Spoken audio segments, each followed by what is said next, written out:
Welcome back to the channel. In today's video, I'm going to show you how to play Castle Crasher mode in CookieRun OvenSmash.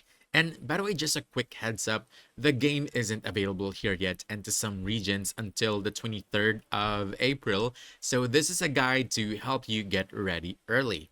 So Castle Crasher mode is all about attacking and defending castles at the same time. Your main goal is simple: destroy the enemy's castle before they destroy yours. But the way you do that is where the strategy really comes in. When the match starts, you'll control your cookie and push forward with your team. Along the way, you'll run into enemy players and defenses, so don't just rush straight in. You want to try to clear enemies first so you don't get overwhelmed right away. Now, here's the important part. Teamwork is everything in this mode.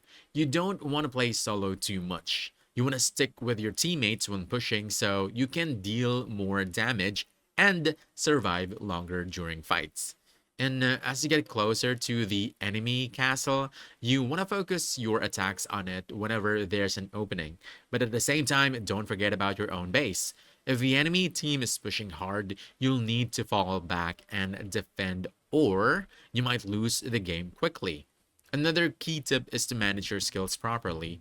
Don't just spam everything. You want to save your strongest abilities for big fights or when you're hitting the enemy castle for maximum impact. Also, keep an eye on your response. If you get taken out, don't rush back blindly.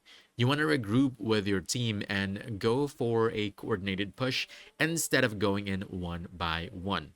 So yeah, that's basically how you play Castle Crasher mode. You want to push with your team, defend when needed, use your skills wisely, and always aim to take down the enemy castle. So, if you found this helpful, don't forget to hit that like button, subscribe for more quick guides, and I'll see you in the next one. Thanks!